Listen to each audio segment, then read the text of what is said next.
Hello friends, welcome to my biology class. Today I'll be discussing biology for class 12, the third chapter, human reproduction. In this chapter, I have already discussed the first part, that is the male and female reproduction. Today's discussion will be on fertilization and implantation. So, I hope by this time all of you have completed the previous topic. We will discuss today only the fertilization and implantation part, and again we will discuss the remaining part in a separate video session. In this discussion you will be learning several things. You will be able to define fertilization and different terms related. You will be able to know and write where fertilization takes place. You will be able to describe the different events in fertilization. You will know and be able to explain why the second sperm cannot enter into the fertilized ovum. You will be able to describe the formation of blastula, and you will be able to write how implantation of the zygote occurs. Come to the definition. Fertilization may be defined as a fusion of the male gamete with the female gamete, thus to form a zygote. In human, the sperm is haploid, so the chromosome number is 23. Similarly, the egg is also haploid and the chromosome number is 23. So the sperm and the egg fuses to form the zygote. The chromosome number is diploid and is 46. Fertilization occurs in the ampulla region of the fallopian tube. Now, before the union, what are the different events? The first is insemination. What is insemination? The male discharges semen in the vagina during copulation to reach the cervix. This event is called as insemination. The sperms in the semen, it swims in the fluid to reach the ampulla in about 5 minutes. Only about 100 sperms can reach the fallopian tube. The activities of the female tract, like contraction of uterus and the contraction of fallopian tube, both helps in the sperm motility. Now, the lifespan of the sperm is only 1 to 3 days in the female reproductive tract.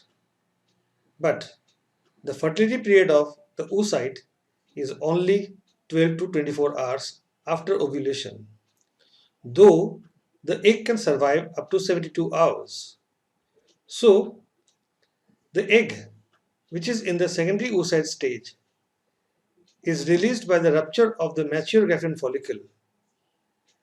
You know, this we have studied in the previous discussion while discussing menstrual cycle. We discussed that in the 14th day of the menstrual cycle, the Graafian follicle ruptures and releases the egg, which is in the secondary oocyte stage. This egg now is received by the fallopian tube, which ends in finger-like projections called as fimbriae. This fimbriae surrounds the funnel and receives the eggs. This egg is sent to the fallopian tube and it reaches the ampulla region where actually the fertilization is supposed to take place. Copulation at this appropriate time is a first step towards successful fertilization. Copulation at this appropriate time is not only the factor for fertilization, there are several other factors which has to be met for this successful fertilization. We will not deal all this topic right now. Some of them will be discussed in chapter 4. The secretion of different accessory glands in the semen neutralizes the acidity in the female genital tract. This acidity may kill the sperms or make it inactive. So, these accessory glands, their secretions, they neutralizes the acidity so that sperms remains active and sperms are active in the alkaline medium. The female genital tract also secretes some chemicals. These chemicals helps to remove certain molecules deposited on sperms. This removal is required so that the sperm can enter into the egg, and this event is called capacitation of the sperm. This term, capacitation of the sperm, is very important. It is often asked. Events of fertilization. The secondary oocyte, when reaches the fallopian tube, is surrounded by zona pellucida and corona radiata. In our previous discussion, we have also already discussed that these two are the layers of the secondary oocyte. The sperm now passes through the corona radiata and reaches the inner layer, that is the zona pellucida. In the zona pellucida, there is recognition process of the two membranes. Two membranes means membrane of the male gamete and the female gamete. So, certain chemicals present on them are recognition molecules, and then sperm attaches onto the receptor molecule on the ovum to release sperm lysins. Sperm lysins are certain enzymes like hyaluronidase, corona penetrating enzyme, and acrosin. Acrosin is the enzyme which is required to digest the zona pellucida. So, sperm lysins includes three such enzymes. As soon as the sperm binds onto the egg, it causes depolarization in the plasma membrane of the egg. This is called cortical reaction. Very, very important. Cortical reaction checks the further entry of more sperms. The zona pellucida hardens due to release of certain chemicals, substances in the cortical granules. Thus, entry of more than one sperm, which is also known as polyspermy, is blocked. Now, let us try to understand what we have discussed through this diagram. This is the diagram which is only 1/4. You can see here it is the 1/4 diagram. Egg cytoplasm, and this part is very important which you need to understand. These yellow circular structures, these are the cortical granules which lie on the egg plasma membrane. This red line is the plasma membrane. So just inner to the plasma membrane, there you find series of cortical granules. In each cortical granules, there are certain molecules. This is cortical granule contents. Next to the plasma membrane, here you see this colorless or white color space. This is perivitelline space. Outer to this, here you can see the yellow border. This is the vitelline layer. Outer to the vitelline layer, here you can see some red colored dots. These red colored dots are the protein receptor molecules. So now here in series you can see how the sperm is going to enter into the egg. Stepwise it is being shown. Here you see some acrosome reaction is going on. So the acrosome releases certain chemical substances so that, as we have discussed, it can enter into the egg. In this diagram, here you see the two plasma membrane. This is the in black membrane, this is the sperm plasma membrane, and in red color, this is the egg plasma membrane. These two plasma membranes have fused. As soon as it is fused, a stimulus is sent here, means a stimulus on the plasma membrane of the egg. This stimulus causes depolarization. As soon as there is depolarization, what happens? The cortical granules, they release their content where? Into the space, perivitelline space, as you see here. This portion where already the sperm has entered, you can see here that the cortical granules are releasing the content. So here there are no cortical granules. That means the same thing, the stimulus will pass on and there will be depolarization in the other part of the membrane, and simultaneously the cortical granule will release their content into the perivitelline space. As soon as this happens, no more entry of the sperms is possible. This is cortical reaction. So the fertilization zone, cone on the surface of ovum, allows entry of sperm, now stimulates meiosis second division. As soon as meiosis second division occurs, a haploid ovum and a polar body is produced. Head of the spermatozoa is detached from the body and becomes male pronucleus. Now, the two nuclei, the male and the female, mixes, and this mixing is called as amphimixis or karyogamy. A diploid zygote is formed having 46 chromosomes. This zygote is the first cell of the baby to be born. The mother is now pregnant. Our next discussion is on embryonic development. Embryonic development is a series of events.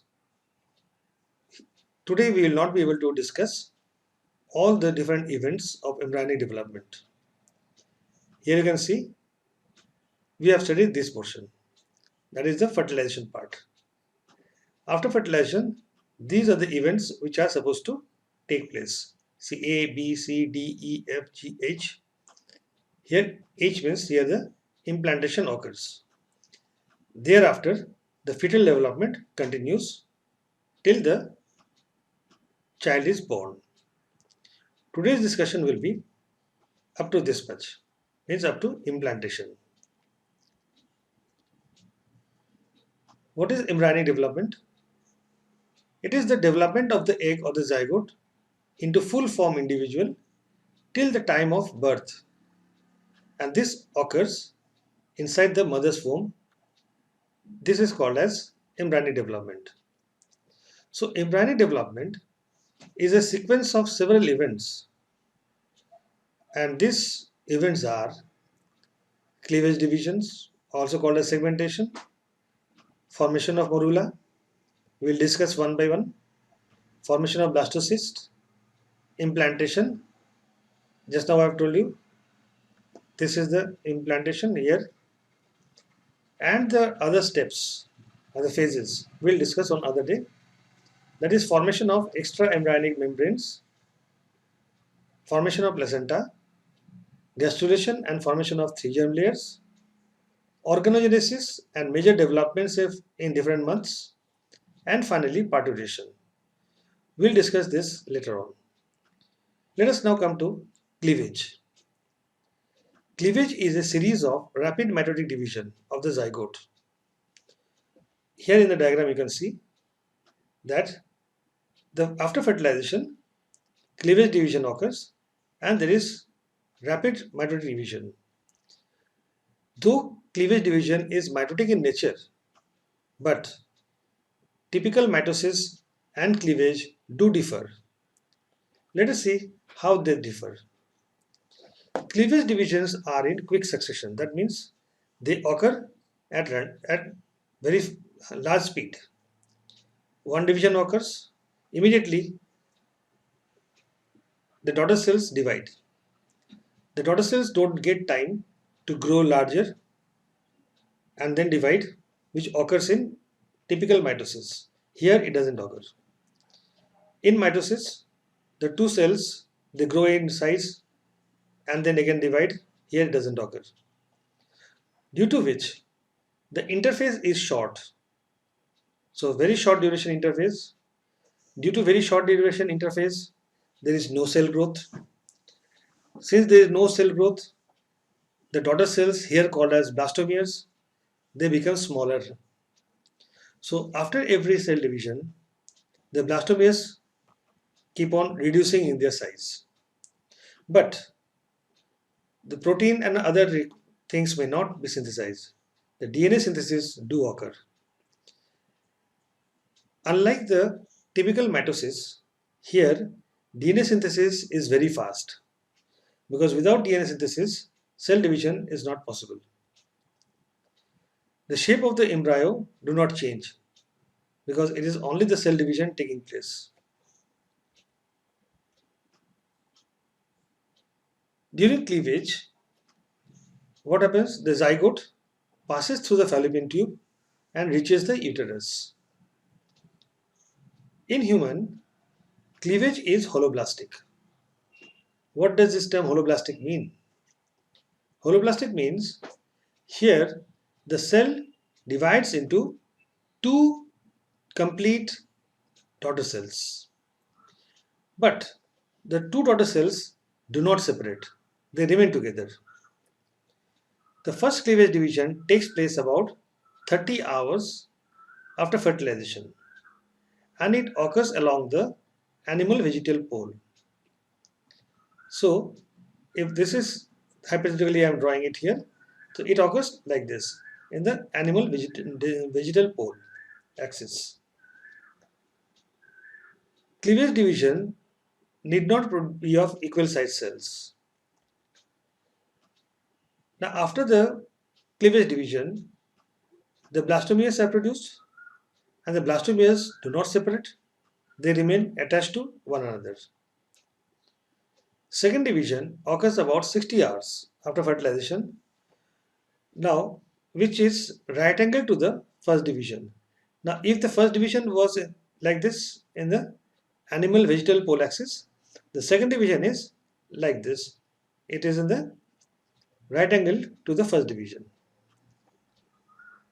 Third division occurs about 72 hours after fertilization.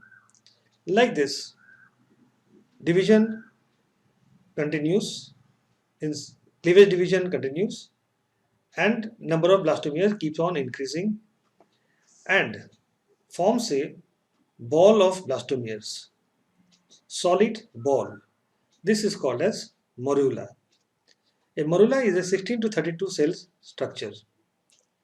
The term morula comes from mulberry. Mulberry looks like the morula looks like a mulberry. A ball of, here ball of blastomeres. This morula reaches the uterus after about 4 to 6 days of fertilization. See this diagram. Very beautiful depiction. Cell divides to form two blastomeres. Here you can see the second division has an intermediate stage where there is a still three-cell structure. That means both the blastomeres did not divide at the same time. One divided earlier, so there is an intermediate three-cell structure, and then the other divides and gets a four-cell structure, and like this division continues. You see there is no increase in the size, but there is a reduction in the size of the blastomeres. Since that is why it is called as cleavage division. Finally, it gives such a structure, a solid ball of blastomeres called as morula. Next step is blastula, also called as blastocyst or blastodermic vesicle. This phase or the state, what happens? The outer layer of the cells of morula they start absorbing nutrient from the mucous membrane of the uterus. And these outer layer cells are called as trophoblast, or also called as trophoectoderm. Now, as I already told you, that the morula is a solid ball of blastomeres. Now what happens? These blastomeres starts moving towards the periphery. When it happens, a central cavity is formed. So now there is a new structure where embryo now looks like a hollow sphere. Prior to this, the morula was a solid ball and now it looks like a hollow sphere. The hollow sphere is because of formation of a central cavity, or also called as blastocell. Movement of the cells or the blastomeres is not uniform towards the periphery, due to which in one of the poles there is more aggregation of cells, and this aggregate of cells is called as inner cell mass. The fluid absorbed is now collected in the blastocell or the cavity. You can see this diagram. This is the morula. This is the central cavity formed blastocell, outermost layer blastoderm, and now due to irregular movements, you see at one end there is more accumulation or aggregation of the cells. This aggregation of the cell is called as inner cell mass.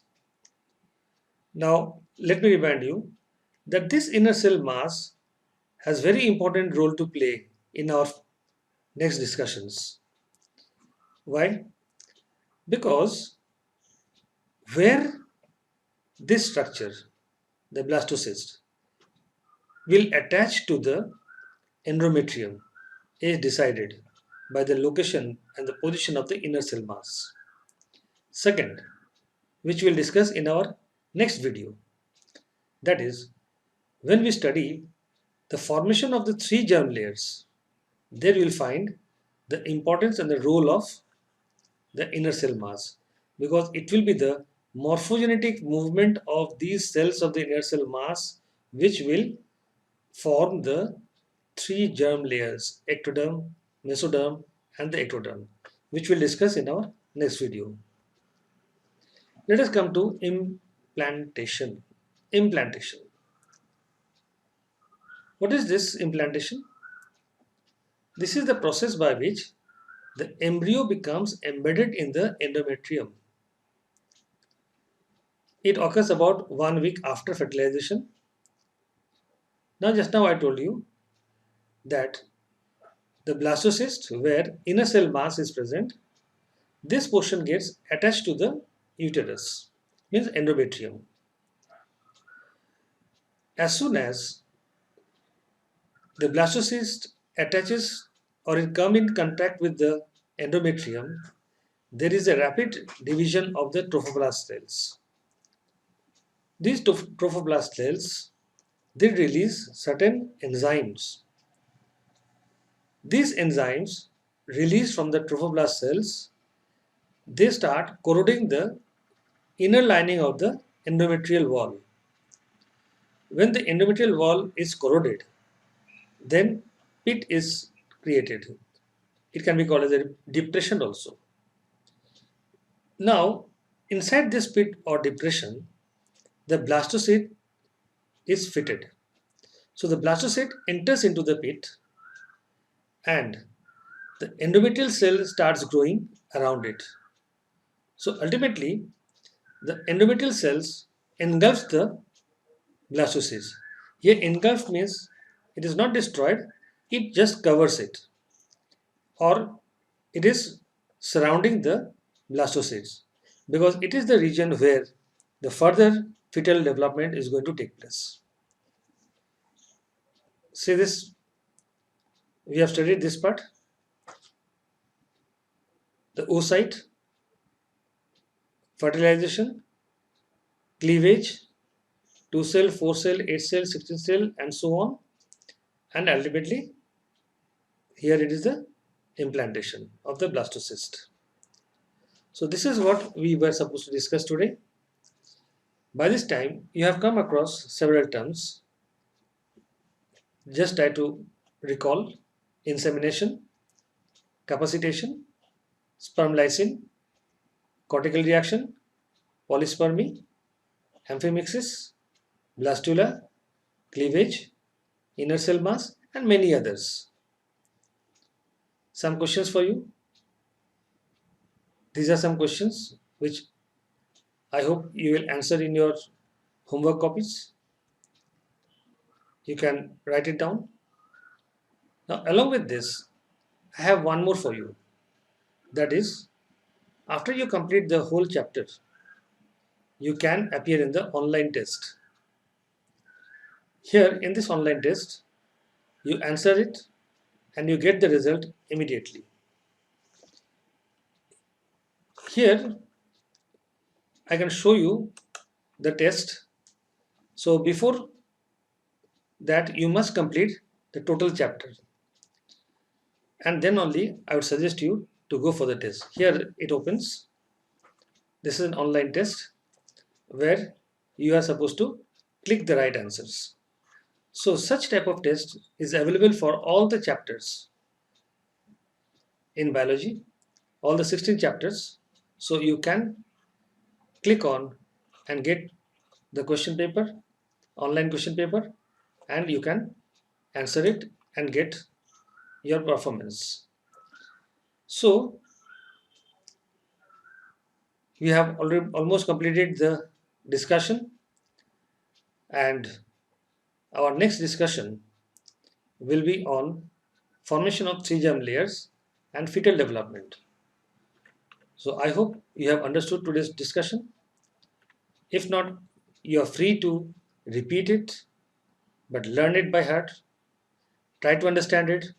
Don't only memorize it, and do write answers. Don't only listen, but you must also write, and look for my next topic, and then this chapter will be completed. Thank you very much for being with me.